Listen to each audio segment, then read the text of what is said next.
ગુજરાતની અંદર ભારતીય જનતા પાર્ટીને દાનની જાણે રીતસરની વર્ષા થઈ હોય એટલું ગુજરાતમાંથી જબરજસ્ત દાન મળ્યું છે.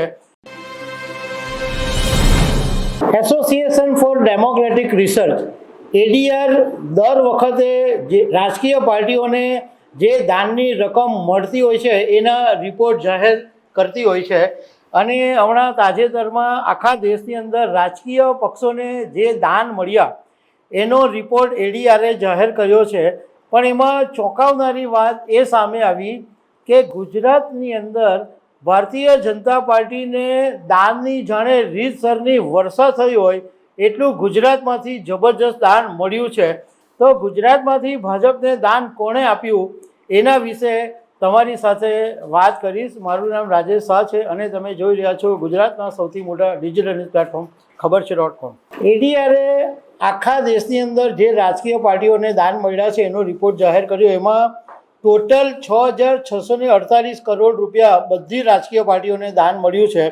પણ હું તમારી સાથે વાત કરીશ ગુજરાતની, કારણ કે ગુજરાતની અંદર ટોટલ જે દાન મળ્યું છે એ 309.17 કરોડ ત્રણ રાજકીય પાર્ટીઓને ગુજરાતમાં દાન મળ્યું છે. એમાં ભાજપ, કોંગ્રેસ અને આમ આદમી પાર્ટી.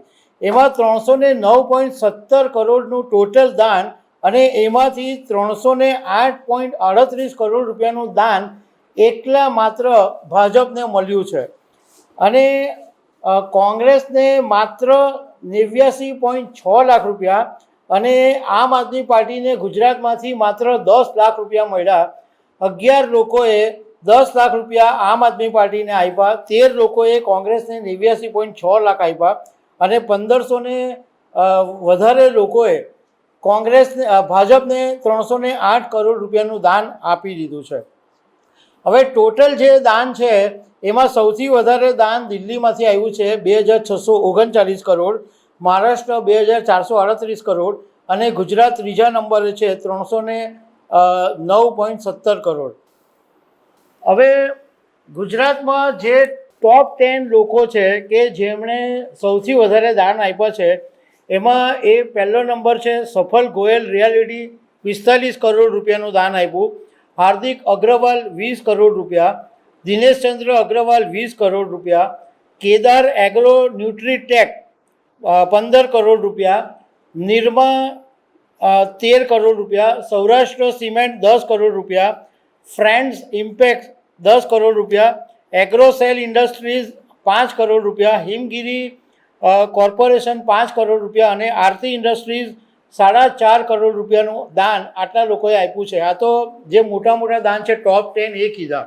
હવે આની અંદર કેટલાક જે દાન આપનારા લોકો છે એમણે ઇન્સ્ટોલમેન્ટ પદ્ધતિથી પણ એટલે ટુકડે ટુકડે પણ દાન આપ્યા છે, કારણ કે એક સાથે દાનની રકમ દેખાય નહીં એટલે ટુકડે ટુકડે આપવામાં આવ્યા છે. અને બીજું કે આની અંદર જે વ્યવહારો રોકડમાં થયા છે એ સામેલ નથી, જ્યાં ઓફિશિયલ ચેકથી દાન આપ્યા છે એ છે.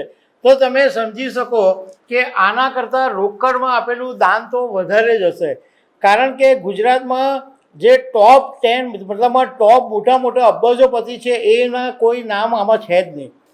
નથી ગૌતમ અદાણીનું નામ, નથી મુકેશ અંબાણીનું નામ, નથી ટોરન્ટ પાવરવાળાનું કોઈનું નામ કે કોઈ પણ જે મોટા મોટા નામ આની અંદર છે જ નહીં. એટલે એવું શક્ય છે કે રોકડમાં જે દાન મળ્યું હશે એની રકમ તો આના કરતાં અનેક ગણી હોઈ શકે છે. પણ ગુજરાતની અંદર ભાજપ 30 વર્ષથી શાસન કરે છે અને કોંગ્રેસ આટલા વર્ષથી મથે છે પણ કોંગ્રેસને 1 કરોડ રૂપિયા બી નહીં મળ્યા. કોંગ્રેસને માત્ર 89 લાખ રૂપિયા મળ્યા અને આમ આદમી પાર્ટીને તો ખાલી 10 લાખ રૂપિયા જ મળ્યા.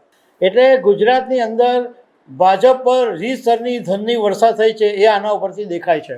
તો દર્શક મિત્રો, આવી અનેક વાતો સાથે અમે તમને મળતા રહીશું. આભાર.